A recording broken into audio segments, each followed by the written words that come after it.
Hey guys, my name is Ryan, and we're back again with another Spirit Island video. Last week I talked about the best minor powers for every spirit, and so naturally we're going to follow up with the best major powers for every spirit. The premise of this video is if you were to gain a major power at the very start of the game, such as with the Guard the Isles art scenario, what would be the best possible major power for you to get?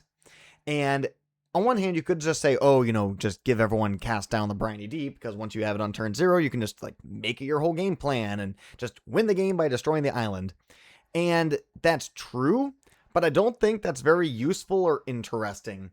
And so instead, I'm trying to get majors that are curated for every single spirit.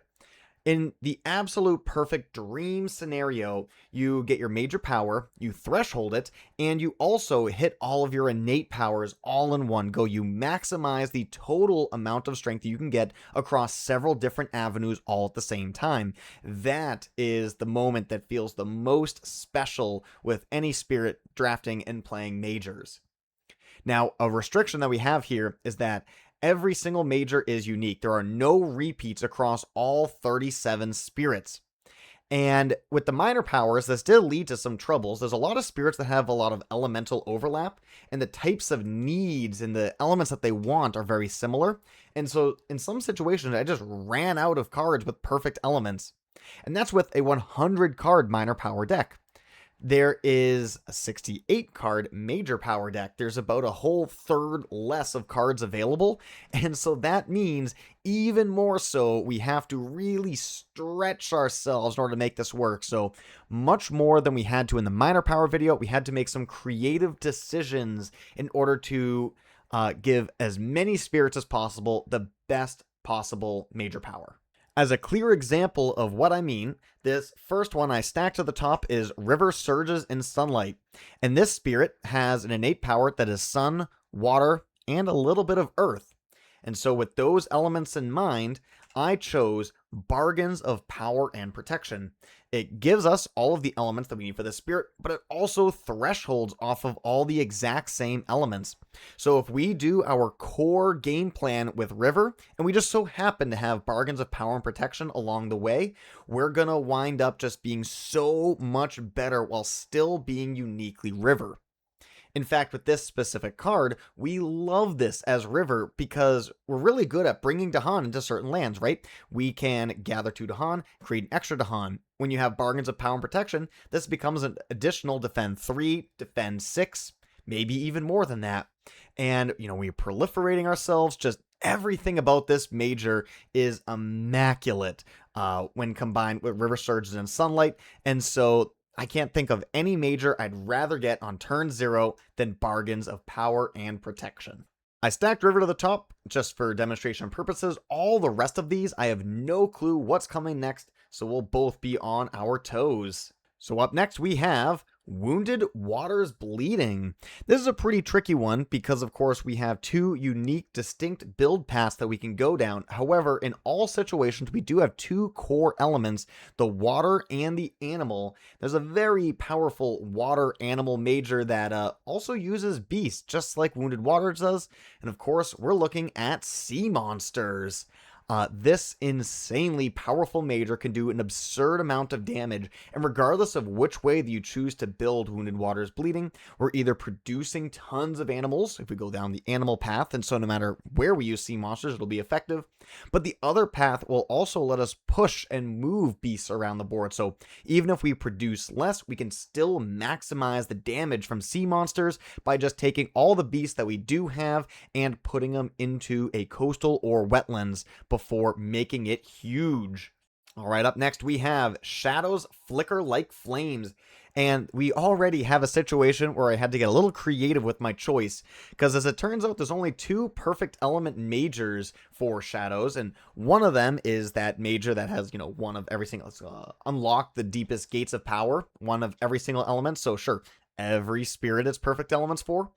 The only other major power in the game that has moon, fire, and air is transform into a murderous darkness, which is widely memed upon as the worst major power in the game.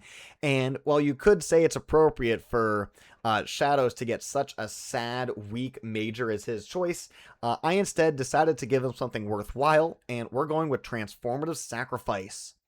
So TSAC is very easily thresholdable by Shadows because we do have a unique power card with that plant on it, so we don't need to do any additional drafts to get there. In fact, if we're playing Darkfire, TSAC plus that other card is just a 2-card threshold right off the bat thanks to Darkfire's free element. All we have to do is get the 4 energy to play the 2 cards. TSAC is one of those cards that's amazing on Shadows because, really, with Shadows, we just don't want to reclaim as long as we possibly can. The more we can grow, the better off we're going to be. Our tracks are pretty good, but as a 0/1/1 spirit, we really struggle to put presence onto the board. And so TSAC gives us a ton of immediate power. The proliferation is very nice, but after we do our reclaim, we have 4 more minor powers in our hand, which means that we can go so much longer without reclaiming, and that's going to make such a better game for the entire rest of the game. We still have TSAC, of course, and the second go around, we can use that on one of our teammates. They'll appreciate the proliferation and all the other good things that come with receiving TSAC. So that's my choice for Shadows. All right, up next, we got Rising Heat of Stone and Sand. This fire, air, earth spirit gets Pyroclastic Flow. So, 6 damage, destroy all explorers, add a wild, just a really nice card for us to have access to. One thing that I really like about Pyroclastic Flow is that it doesn't require a Sacred Site. Rising Heat is very taxed with their presence. They want to have lots of Sacred Sites in lands with invaders, and so having access to a fast damage power that does not require a Sacred Site really frees us up to do a lot of other things. Our Growth 2 allows us to add 2 presence, both at range 3 to a Sands or Mountains. And so with Pyroclastic Flow, we suddenly get this great reach where we can travel amazing distances across the board. And of course, we don't need a Sacred Site, so we could go 3 range out again, basically wind up anywhere on the island in order to use this card and solve any mid-sized problem. So it's really useful for that reason. The only real downside with Pyroclastic Flow is that when you target jungles or wetlands, you add a Blight. And because we are already so strong in the mountains and the sands and, marginally weaker in the jungles and wetlands because of that Growth 2 terrain restriction, that does make this a little bit harder to use. However, even then, adding a Blight is still worthwhile. If you find yourself in a situation where you would have taken a Blight anyways from the Ravage, you don't feel bad about using Pyroclastic Flow. It's a nice, cheap card, and so because we have that +2 energy on our Growth 3, we can always afford to play this as soon as the stars align. I think it's just an overall great card for Rising Heat. All right, up next we have Lure of the Deep Wilderness. This moon air plant spirit was very short on great major power choices. I do think this guy does do majors very well. Of course, when you hit 5 energy and a reclaim 1, you can drag the game out, reclaiming that major every single turn, and then working your way across the bottom track. I think it's a really fun way to build this guy. But since we're sticking to the perfect elements, we were very restricted. And so my choice here is definitely a less traditional one. Probably would not appear in your top 5 major powers list for Lure. But we are looking at Death Falls Gently. This deals 4 damage. It's terrain restricted, but it can also add disease. And then when you threshold it, you get bonus fear and disease in 2 adjacent lands with invaders. If we work our way across top track, we do get a free air and a free plant. And so on just 2 card plays, we can threshold this major to get those extra diseases, get the extra fear. A really important part of Death Falls is that we're able to interact with lands at range. The biggest weakness of Lure is our inability to handle the coast easily and effectively. Every board has either a jungles or a sands on the coast, and so this will always find value for that reason. This also has one of the highest ranges in the game. Range 3, there are no cards with range 4. So no matter what position we're in, of course, we already have great range and effectiveness with a very long range growth option at range 4. But with this Death Falls, we now effectively are range 7 from helping out anyone anywhere on the island at all times. And so this card is just incredibly flexible. It may not be the most raw power card, but its flexibility is something that we really appreciate, paired up with a spirit that already has a great toolbox to, just do all kinds of little things. Sharp Fangs Behind the Leaves. What major power could we go for besides Settle into Hunting Grounds? There are a lot of majors that have a spirit in the art, and thankfully, in pretty much all those situations, it's a great card for that spirit. And Settle into Hunting Grounds is our first example of that here today. There is a downside to this where your presence cannot move. However, that really does not matter. It's really not a big deal. Even if you're playing, base or encircle with your very mobile presence, it's something that we're very willing to give up for return because everything else that this power provides is just insane. Our presence counts as a Badlands and Beast. And then the Threshold, which is just very easy for us to do, we get 2 fear and 2 damage. It's important to note that your presence counts as a Badlands before the damage is dealt, meaning that at minimum, this is going to do 3 damage in a land. Has to be done in one of your lands at range 0, so therefore you must have 1 presence there. But of course, if you have more presence for any reason, this does even more damage. This gives us all of our perfect elements, so we're also able to engage our right innate, where we can sacrifice a beast to do bonus damage. We could use our presence as that beast to do the bonus damage, which is nice as well if we don't want to get rid of an actual beast token, or maybe there just isn't a beast token in the land in question. But that Badlands is just great for everything. Sharp Fangs does a lot of little damage, and your goal, with your core game plan, is to use little chunks of damage to perpetually suppress the invaders so they can never really get going. But of course, all plans that are just like Magical Christmas Land like that don't work out sometimes, and we need these Badlands to give us that catch-up damage. Sacrificing a beast to do 2 damage is cool, but it's not game-winning levels of damage. Throw in 1 or 2 Badlands in there, and all of a sudden we're taking down bigger invaders, more invaders, and then we're going to feel a lot more comfortable. Next, Devouring Teeth lurk underfoot. Animal, fire, and earth. Well, we are looking at Unearth a Beast of Wrathful Stone. This gives us all 3 of our elements, though there is this moon that is necessary for Threshold. Thankfully, we do have a moon among our starter cards, so that's not going to be a major hang-up. The one downside with Unearth the Beast of Wrathful Stone is that it actually is kind of tricky for us to threshold with our base kit. We have Earth Animal cards, we have Moon Animal cards, but we don't have a Moon Earth Animal card. And we don't have a Moon Earth either, right? Our source of Moon comes from the Gift of Furious Might, which is a Moon Fire Animal. And so really it's getting that 3rd Earth is the hang up with this guy. But even if we don't get the Threshold, this is a very, very powerful effect. I do think a big weakness of Devouring Teeth is that we have too little damage, a little bit too slow in the early game, and so we're quite vulnerable to just falling behind big time in a single land.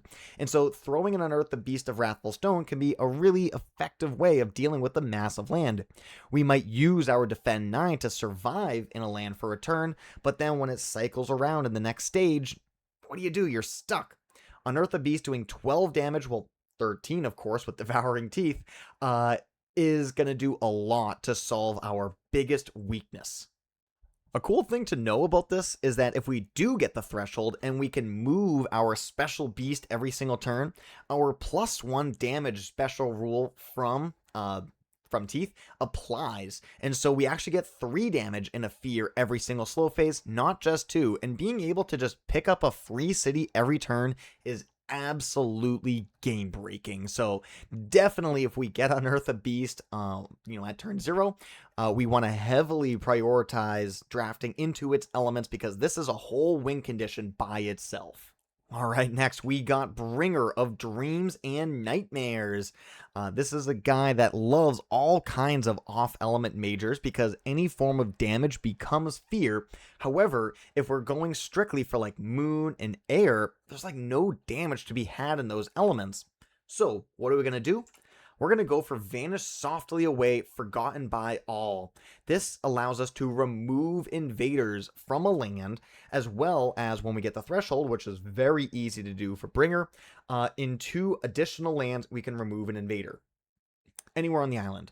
And Bringer, of course, cannot get rid of invaders. And so having a card that just removes them as opposed to destroying them can actually be really helpful against some adversaries. You might be threatened by a lost condition that we have nothing that we can do, but, just pick up a few invaders here, pick up a few invaders there, and suddenly we have a lot more time that we can buy for ourselves to produce fear by other means. Also, through this card, we can actually get a Terror level 3 victory because we can remove an invader with the normal part of it, remove like city town. And then with the Threshold, we can remove 2 more cities, right? Let's say you have like Explore, Town, Town, City, or some combination thereof with just 1 city in the land. You can pick up 2 more of those cities and get you really close to getting a much earlier victory than you would normally expect to get with Bringer of Dreams and Nightmares. So, very, very fun major, and it does a lot to protect ourselves and buy us time for us to just churn out all of that fear. Next, Sunbright Whirlwind. Sunbright Whirlwind has lots of amazing choices that we could go for. There's lots of very powerful sun majors, but I'm choosing Instruments of Their Own Ruin. This has sun and air, in the elements of the card, so we hit all of our normal thresholds, but the threshold of this card requires a fire and an animal. Now, for a lot of these very off-element thresholds, I made sure that it is relatively easy for us to threshold with our base kit. And we do have a sun fire, we do have a sun animal among our starting cards, and so Instruments of Their Own Ruin is quite easy for us to threshold. We just got to hit those 3 card plays and that top track bonus sun. I think this card also plays really well into Sunbright Whirlwind's strengths. Since we're really good at moving invaders next to each other, Instruments allows us to actually destroy pieces and actually get things off of the board without having to have these weird like ping-pongy back and forth effects with our innate power. Instruments is also widely considered to be one of the best major powers in the game just in general, and so hey, if you're going to get any major power of your choice, might as well get one of the elite top tier cards, one of the spice majors. Coming up to the top of column 2, we've got Vengeance as a Burning Plague. There is now a major power that has Vengeance in the art, though there are some other silly things in that art. We are talking about Plague Ships Sail to Distant Ports. Funny thing about this art, while it does have Vengeance, the sails on the boat are backwards, and so it doesn't quite look right. But this card is pretty cool. There's actually only 2 majors in the game that are fire, animal, water, and the other one was quite uninspiring to me. It's the one, that downgrades buildings into explorers, and they all fight each other, and then you disperse them. It just doesn't feel like the kind of thing that Vengeance wants. Adding tons of disease to the board is always going to be useful for the disease spirit. But what I like about this is that the threshold gives us a really interesting, different way to approach the game, where instead of adding diseases, we can remove diseases to remove fear cards from the top of the fear deck. So it's a great way to fear rush the game. In solo, this is a little bit less exciting, it's worth 4 fear, but let's say you're doing like a 6-player game. This one major is functionally worth 24 fear, in addition to all of its other effects, which is insane. That is an absurd amount of fear to get from one single card. And, it's pretty easy for us to get disease. Just throw your presence out there and let it die. Towards the end of the game, this is just a win condition. You play Plague Ships, you get a fear card burned. You play Plague Ships again, you get another fear card burned. And suddenly you just, jump right ahead. You kind of skip the last stage of the game and go directly to a fear victory, grabbing a victory from the jaws of defeat. Just classic Vengeance things. All right, next we have Thunder Speaker, a sun Fire Air Spirit. Another very, very powerful major that we have access to is Power Storm. Take the best thing that anyone anywhere is doing and do it again. And of course, Thunderspeaker does have a very powerful card that they would love to repeat with Power Storm called Manifestation of Power and Glory. Thankfully, Power Storm gives you your 3 energy back, and so it kind of sort of turns into a free repeat for Manifestation. It's really easy for us to repeat this as well, and so we can imagine a scenario where, you just target another person. They basically take a whole extra turn. That's obviously very good. If we target ourselves, we generally don't get up to 4 card play, so we wouldn't be able to make use of all 3, but certainly, even if we just had, the 0 cost that pushes your Dahan, and then Manifestation, come over here, blow up a whole land, move again, blow up a whole land, then we still have our innate powers on top of all of that. Just absolutely absurd, the things that you can do with Power Storm, another Spice Major. It's also notable that since we get the air on that first node of top track, we can actually play and threshold this card basically on turn 2. Go top track, bottom track, pick up that free air, and we have a triple element matching card such as Manifestation of Power and Glory. We get that early thresholded Power Storm out, and that could just blow the game wide open if we are really sticking with this turn 0 power gain scenario. All right, coming up next, we got Hearth Vigil. So my first run through of these major powers, I was really trying to stick to as many elements for this guy as I possibly could, and that actually wound up getting me Manifest Incarnation. It hits a lot more of our elements and has a really interesting effect. Since we're already getting first strike on our Dahan, if we force a Ravage, then that's a way that we can create value in lands that are not necessarily active. I think that's the biggest weakness of this spirit, is that we're really bad at being proactive. But after thinking about it a bit, Manifest Incarnation is really cool. Maybe it's too expensive, and so another very cheap card that allows us to be very proactive is Vigor of the Breaking Dawn. Basically, our innate power is kind of like Vigor by letting the Dahan attack the invaders first, so why not just do the thing and just attack the invaders straight up? With our right innate, we can move some Dahan around. We are really, really good at setting up Dahan on lands where we want them. Of course, we have every single turn, we have that bonus thing on our tracks where we can gather a Dahan every turn. So we're guaranteed to get damage in at least 2 lands with Vigor, if not 3. So while every spirit can make use of this card, I don't think anyone can do so better than Hearth Vigil.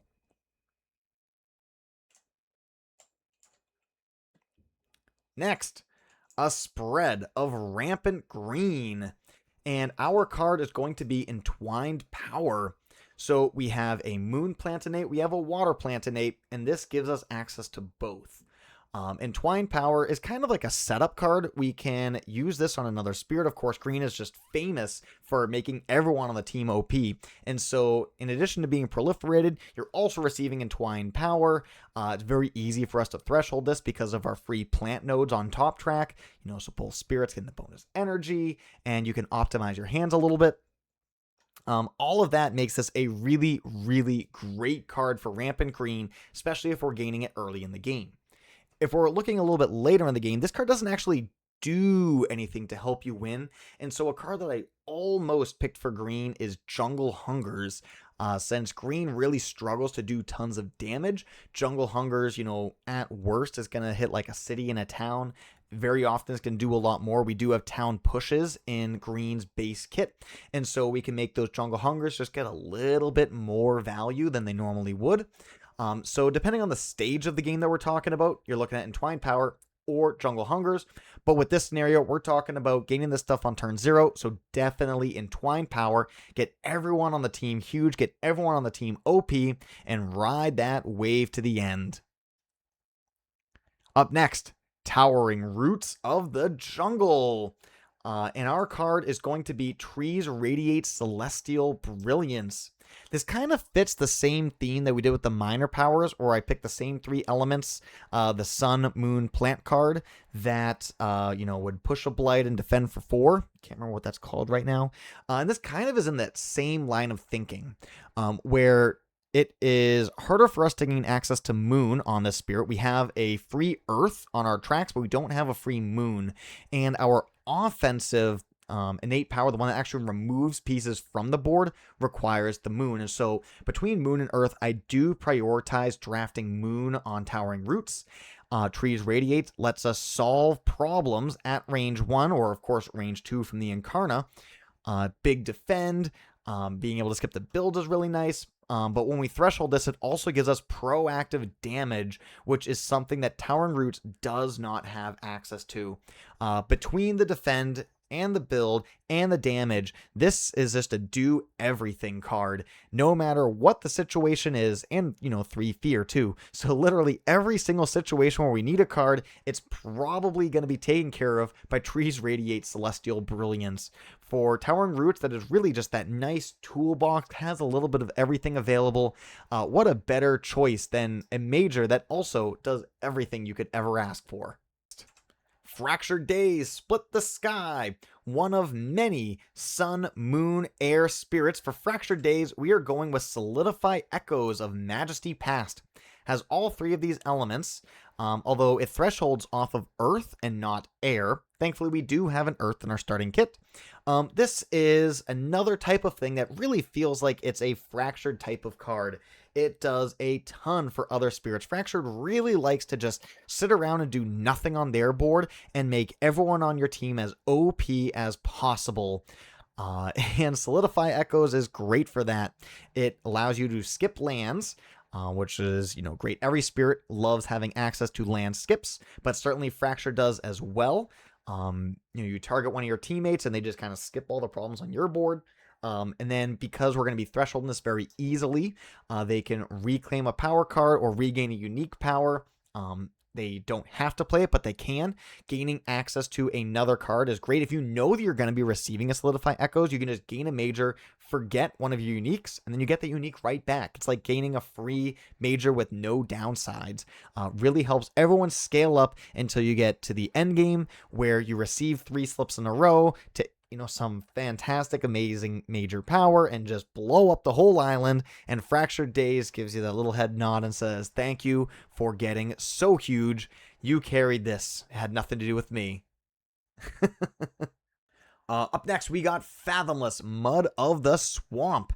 And our major power, we have a few great choices, but I decided to go with Dream of the Untouched Land. My favorite thing about this for Mud is that these are the 4 elements that we get on our tracks. We have a moon, water, earth, and plant for free on our tracks. And that means that with Dream plus literally just 1 unique power, we can threshold this card. It's very, very easy for us to get Dream out into play. Proliferate some people, probably not ourselves, because Mud as a 1/2/1 spirit basically clears your tracks in every game no matter what. We don't need that proliferation, but our teammates certainly do not have the luxury of excessive amounts of presence, and they will really appreciate getting that double proliferation. The tokens are great, skipping things on the board is great, removing Blight is great, you get to remove a city, just everything about this card's awesome. You play it once and then you forget it for something else. But yeah, anytime you get a Thresholded Dream, you basically just win the game on the spot because it's Ravage skips for the rest of the game and a double proliferation. You just become so far ahead of the invaders that you just kind of are cruising and chilling the rest of the game. Next, Vital, Strength of the Earth. And there are 2 majors that are pretty similar to each other that are perfect elements for us, and I chose to go with the bigger, scarier one, and that is, of course, Walls of Rock and Thorn. Pretty easy for us to threshold this. We have lots of Earth Plant cards, and so 4 damage, 10 defense, Wilds, Badlands, and Isolation does everything to absolutely rock your mountains and jungles. Usually after playing this card once, a land has just solved the rest of the game. You destroy a bunch of invaders. If you have any Dahan in there, the entire land will clear during the Ravage. The Isolate will prevent the immediate Explore. The Wilds will prevent the future Explore. And then the Badlands solves the land even if at some point in the future, through some means, that land comes up again. It's really easy to clear again. So Walls of Rock and Thorn, you start using it on every mountains and jungles in the game, and all of a sudden you're only playing on 2 terrains. If we were to draft this on turn 0 and we know that we have this card available, I'm probably never adding a presence to a mountains or jungles for the entire rest of the game. I'm only going to be growing into sands and wetlands to use, our Sacred Site special rule to gain some amount of value there. And hopefully, we just keep on getting those mountain and jungles off the top of the invader deck and get a pretty free game. Next, Shroud of Silent Mist. Our major power is going to be Mists of Oblivion. This matches all of our elements, and this is typically a very awkward power to use. But it feels very Shroud-like to me. I mean, obviously you've got the art, which evokes Shroud, but it's kind of funny that there's a maximum amount of fear that you can get for building destruction, which mirrors the way that Shroud can only produce up to 5 fear from your fear farms. And so I do feel like these cards were designed together, or like this card was designed together with this spirit. But since Shroud can keep invaders damaged for a long time, either the downside of just being really awkward to kill invaders doesn't matter, or we've already set up a land really, really well for mists, and then, maybe it just gets to some huge cataclysmic point where we just want to use mist, destroy all the damaged invaders, and then, if the land was really huge, leave 1 or 2 cities behind. But mist is always going to get great value when paired up with Shroud, perfect elements, and just a great effect for us. We're crossing the halfway point with Wandering Voice Keen's Delirium, another sun, moon, air spirit. There was not nearly enough majors for all the spirits that love that element combination, but for Wandering Voice, we are going with Weave Together a Fabric of Place. I almost did this for Finder of Paths Unseen, but as you'll see, I have something a little fun cooked up for Finder. I'm doing this for Wandering Voice because we are a control spirit that is great at nuking a land at a time, and so Weave Together allows us to expand our reach. Sometimes I feel like with Wandering Voice, we're really good at getting invaders into one land, and then we have to go deal with some problems on another part of the island, and we have to start from scratch all over again, trying to bring your invaders together. The idea with Weave is that we could take these 2 different groups and bring them together, so that way, we have all of this damage, destroying all these invaders. It has to happen into a single land. That way we don't have to choose between this or that. Sometimes, especially late in the game, we wind up with more power in that right innate than we have strife in order to deal with it. And so by using Weave, we have strife from just random pieces all around that weren't able to make it into the dump land. We can bring everything together. Another fun thing is that we can have our Incarna in the Weave land, and then during time passes, the lands will split, and that is defined as every single piece being pushed. So if we do have like an unstrifed town, we can have that unstrifed town come out, bring our Incarna with it. The Incarna is considered to be pushed, so it adds the strife, and then we can kick it over into this other dump land. So a little fun bonus effect that you get with Weave. But Wandering Voice, also, I guess one last thing I want to add is that we are very, very good at hitting the 4 air innate. And so being able to fast remove 2 cities is a great way to close out a game. All right, up next, we have Eyes Watch from the Trees, another moon plant air, just like Lure. But for Eyes Watch, we are going for Twisted Flowers, Murmur Ultimatums. All 3 of our primary elements are the ones that we care about for Threshold, and this gives us a ton of fear. So like 7 fear, adding a strife, removing invaders, dealing damage. This card packs an absolute punch. I think a big problem with Eyes Watch is that we struggle proactivity. We're great at defending, and that Dahan can chip away at the invaders, but it's not often that we can make a huge amount of damage with the Dahan. If we spend actions to get all the Dahan into the land in order for to get this big counterattack, now we can't get the Dahan out of the land to do anything somewhere else. And so having access to a card like Twisted Flowers lets us solve problems without needing to invest all of these actions and time to move the Dahan around the island.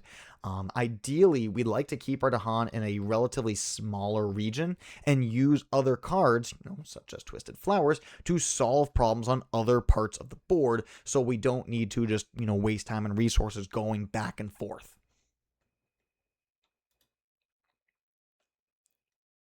All right, up next, Many Minds Move as One, the Beastie Boy.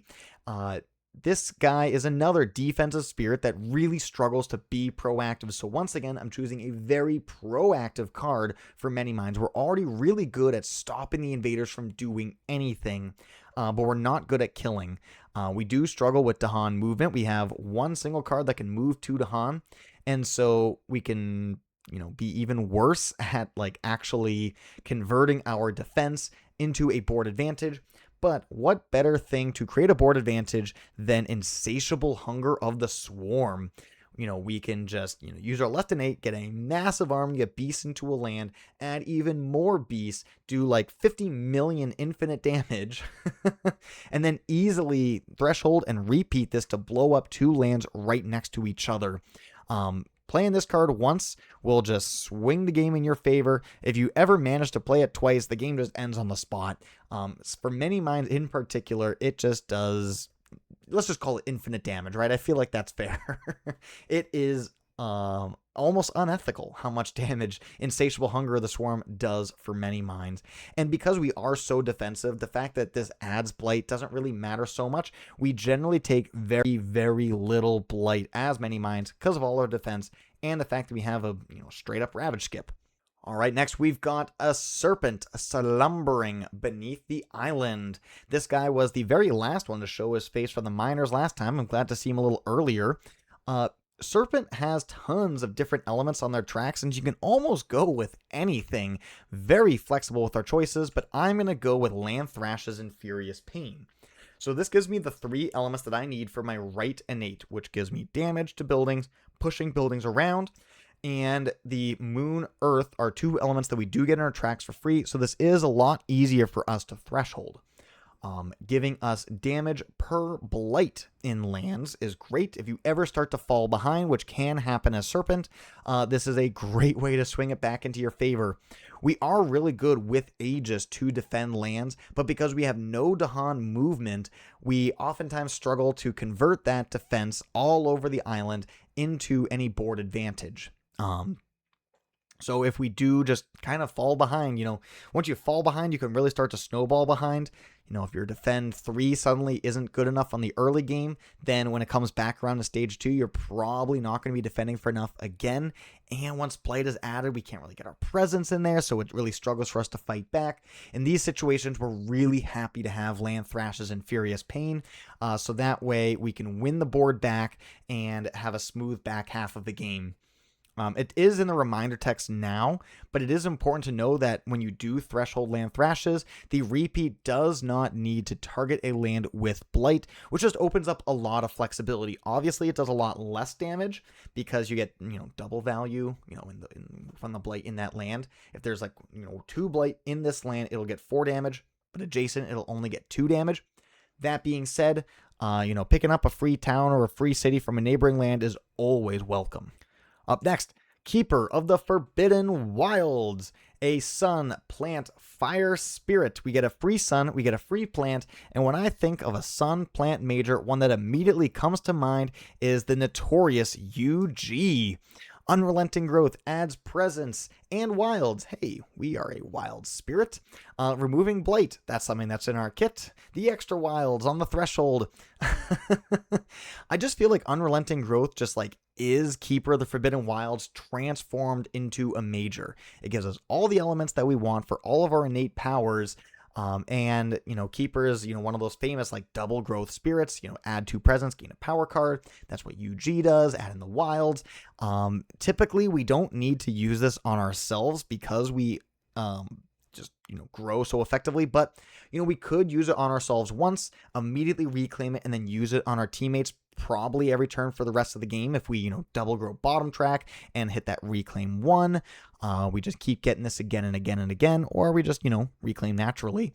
Either way, getting a keeper with UG just makes everyone on the team ridiculously OP, and even if you don't have a win condition, through these free power gains, you will find a win condition and close that game out. Next, Ocean's Hungry Grasp. Nature Incarnate gave us the absolutely best major power that Ocean's Hungry Grasp could ever ask for. I'm, of course, talking about Bargains of Coursing Path. It's a perfect triple element card for the threshold, using the air. Base ocean has the use for the air. We do need to draft one more air to make this work, but that shouldn't be too hard. The water and the earth we have access to, in droves on our uniques. The moon we get on the card. We don't need it for the threshold, but we use it for our innate powers as well. But the thing that makes this good is that it basically removes lands from the game. It's kind of like being Deep's Ocean without being Deep's Ocean. During the invader phase, when the invaders will explore land or build a land, you can use this card to send those invaders all the way into the ocean. And so it just becomes free energy for Ocean's Hungry Grasp. And so this whole minus energy per turn suddenly just doesn't matter because it's a self-feeding cycle. Of course, Ocean typically doesn't add a lot of presence to the board, and so it is very important for us to hit the thresholds that we proliferate ourselves as opposed to destroy our own presence. But yeah, once we start doing that, we kind of just play bargains every turn for the rest of the game, and suddenly, the entire inlands of the entire game is just gone. Now the invaders can only act on the coast, and that's where Ocean's Hungry Grasp is ridiculously OP. And then we're going to be filthy rich even as we're paying the cost for bargains. It just feels amazing to get this card. Never mind, all of your teammates can, instead of pushing into the ocean, they can push into these portal lands and still feed the ocean. Completely breaks the game in half. It's totally unfair. Up next, we have Stone's Unyielding Defiance. There was lots of very powerful Earth majors and a lot of Earth spirits that can afford them, and so I did spend some time trying to allocate the best major powers for each spirit on this list. For Stone, I decided to go with Indomitable Claim. I went with Gift of Constancy for the miners, and Indom feels like a natural pair, if we were to do these two together. Same elements, same type of idea of just an absolutely yoked card for an absolutely yoked spirit. But, getting away from, that kind of meme stuff, the big problem with Stone's Unyielding Defiance, the big weakness of the spirit, is that we really only operate at range 0. And so we actually do need proliferation effects, not for like the normal benefits of proliferation, having access to more energy, more card plays, but we literally want proliferation so we can do our OP thing in more places. And Indomitable Claim is a proliferation. We get to add another presence from our tracks to the board. It's great in the immediate, being able to defend 20 or just, fear in a skip. But over the course of the long game, we really need those proliferations. So that way, especially if we get into a stage 3 situation, we are really stretched thin with all of your presence. We can still be effective everywhere across the island. Next, we've got Lightning's Swift Strike. This is a spirit that probably never goes for major powers. If you're playing Immense, then all of a sudden, every card works because you get free elements on every single major card play, and a lot of these ones just kind of threshold themselves, if they're like a Walls of Rock and Thorn, right, just thresholds itself because you give yourself the free earth, free plant, boom, you're good to go. But sticking with the free elements that you need for your innate power, the fire, the air, and the water, I decided to go with the one that looks like us, and that is, of course, Storm Swath. This card is kind of tricky to use, since we don't, at least talking about base lightning, we don't have access to nominal damage, at least not with our base kit. We really don't want to play Raging Storm. This is Raging Storm, but good, because you can use it in basically 3 lands, this land, that land, and the one in between. You get a bunch of town kills. But if we're drafting a lot of minor powers, there is a lot of nominal damage in the minor power deck that we could use as lightning to, take this 1 damage to everything and actually kill off some cities or kill off some towns and try and maximize the value from it. An important trick to pay attention to with Storm Swath is that you could use it functionally at range 0, so it is both the origin land and the target land, so you get 2 damage to every invader in that land. If you're thresholded and you do that, you can still do an adjacent damage as well and get that free town kill. So it's very effective even if you only use it at range 0. It is very cheap, and so I feel like it's something that Lightning Swift Strike could reasonably play if they were given this card for free. Of course, in a normal game, we're never pulling majors, and so I wouldn't want to gamble and pull this one card instead of just, stacking my miners as lightning. But getting it on turn 0, I could definitely see ways to make this card effective. Up next, Relentless Gaze of the Sun. A sun spirit that can make use of all kinds of elements. We're going with Unleash a Torrent of the Self's Own Essence. And this is a tricky one, right? Because the big thing with Gaze is that we get to repeat land targeting cards. And it's important to recognize that Unleash a Torrent of the Self's Own Essence is not a land targeting card. It targets yourself, which means that Gaze cannot repeat this card. But I also don't think that Gaze ever really repeats majors. Like, if a major power can't solve your problem in one use, you probably aren't going to be using that major power, right? There are enough minor powers and enough just stuff in our base kit that can solve pretty much all of our problems straight up, considering that we get repeats. So Unleash not being able to repeat, I don't care so much about. One thing I do like about this is it gives us that plant and that water, which helps us with the right innate, making us a much more harmonious, nice version of Sun. But this also pairs really well with our growth option where you get to double the energy that you gain in a turn. And so we get an absurd amount of energy, and then we can convert all of that into damage. We tend to gain a pretty good number of cards as Gaze, and so we probably have something that we could forget, but heck, even if we don't, gain 4 energy, dump everything into a land. It's just a really nice effect to have access to. Fast damage at range 0 that does not require a Sacred Site is just a package of effects that Gaze does not normally have. Gaze is very much slow powers and a Sacred Site. It takes a long time for us to do the thing that we want to do, but we can add a presence every single turn. In fact, we're required to. If you just see like, oh man, over there, a land that I did not expect to be a problem is suddenly just a pain in my ass. One presence goes out there, unleash it, blow it up, and we can focus on our core game plan with our Sacred Site stacks doing everything else. On to the final column. We're in the home stretch. We've got Downpour drenches the world, and this water spirit wants the card with his face on it. Ravaged Undergrowth slithers back to life. When we get the plant, we get this card is actually just like thresholded for free. We have a free plant on tracks. We have like 9 free waters on our tracks. So we don't even need to play other cards to make Ravaged Undergrowth work. And unlike Sun, who we just saw, when we repeat with Downpour, we can choose different lands. And so if we have Blight in just a bunch of different places around, we can pick up you, pick up you, pick up you, pick up you, remove tons of Blight off the island, destroy lots of invaders off the island, and then add wilds frickin' everywhere. But what makes this card great for Downpour is that when we get the threshold, we get lots of free invader control.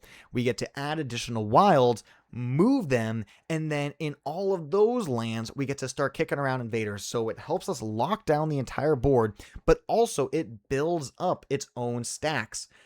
It's kind of self-feeding, right? We can push invaders into blighted lands, remove that blight, and kill off even more of those invaders. Or we could do the other thing where we stack all the towns into one land, and then we use our unique power to do 1 damage to all buildings. Repeat it once, and you can get infinite town destructions. This just works amazing with our spirit from top to bottom. Up next, we have Grinning Trickster Stirs Up Trouble.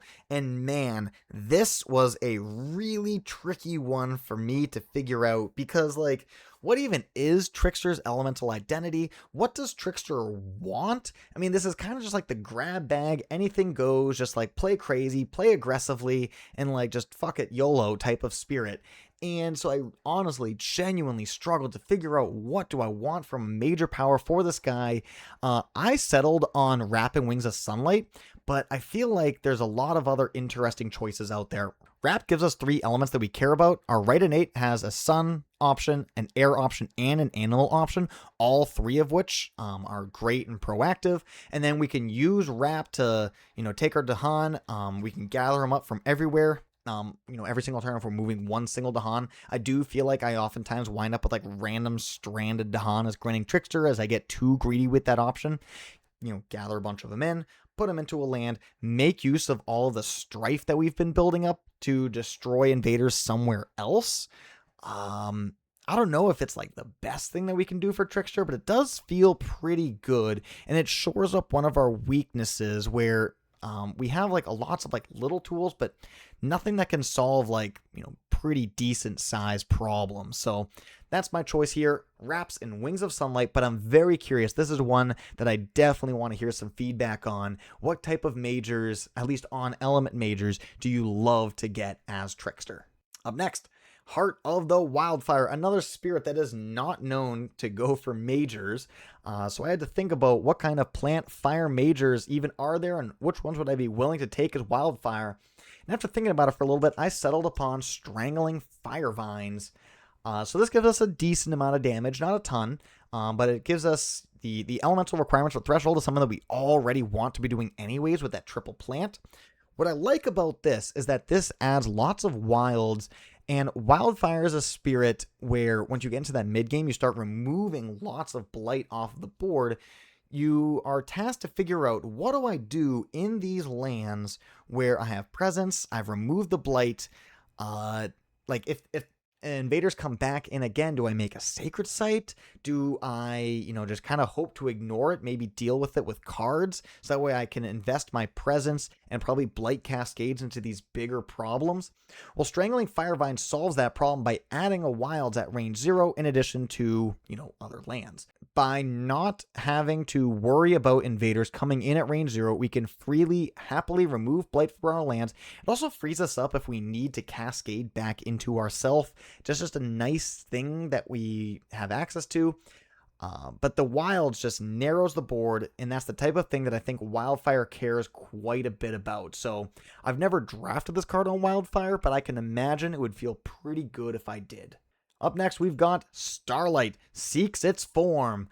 When your elemental identity is everything, what are you going to go for? Well, I decided to go for the opposite option and go for Draw Towards a Consuming Void. Where, we suck in pieces from every single adjacent land and then absolutely nuke it. We gain tons of cards as Starlight, and so being able to forget a minor, major, and a unique to repeat the card is pretty straightforward. A good thing that you should know for Draw Towards a Consuming Void is you can forget it to itself, to repeat itself, which I think is a good thing. Typically, you're not playing Draw Towards a Consuming Void twice in a single game. It is so expensive at 8 energy, and it does so much damage. Trying to find a way to justify playing it a second time is kind of silly. So that is my favorite way to repeat this card, is to forget it to itself. But we have all of our unique powers are definitely forgettable on Starlight. They're kind of designed for that purpose. And we are certainly gaining an absurd number of minor powers over the course of the game with our uniques and other effects. So it's a bit of an opposite choice as opposed to going for Unlock, where it's one of everything. But that's the obvious choice, right? We don't want to be too predictable. Shifting Memory of Ages, another spirit that we could say, hey, unlock, because this is the guy that does all the elements in any way that he wants, right? No, this is Paralyzing Fright.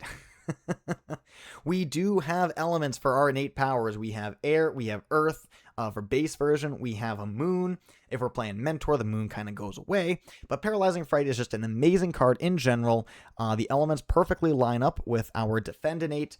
It allows us to skip a land and just buy us time to scale up to bigger, more destructive things, which Shifting Memory definitely cares about. Every spirit loves Paralyzing Fright, and Shifting Memory is one of them.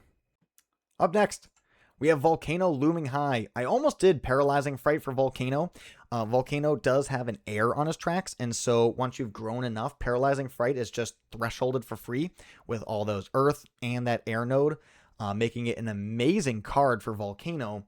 But I decided to go a different route and go for Rumbling Earthquake. This gives us the fire and the earth that we need for our left innate, and the effect is incredibly helpful. Since we can get the bonus range coming from our Volcano, this can basically target 2 range out, and then it deals damage to adjacent lands from there. So this can do effects, 3 range out.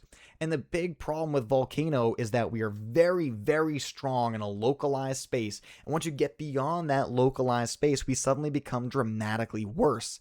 And Rumbling Earthquakes is a great card in general, but it also solves our biggest weakness.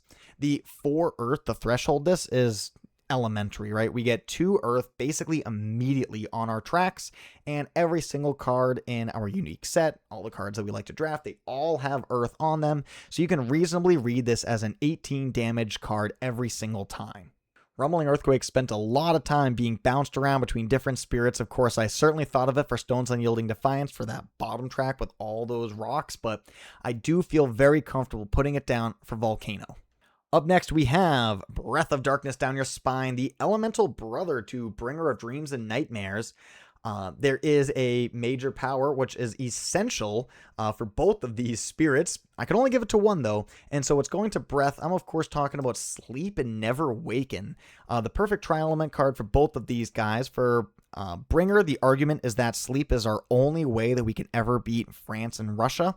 The argument for Breath is that by removing explorers from all of these different lands, it makes it a lot easier for us to abduct invaders all over the board. So we could certainly take Sleep and put it either way, and we'd happily take Vanish Softly on Breath of Darkness as well. I think the final detail that really pushed Sleep towards Breath as opposed to Bringer is that Breath needs the animal elements a lot more than Bringer does.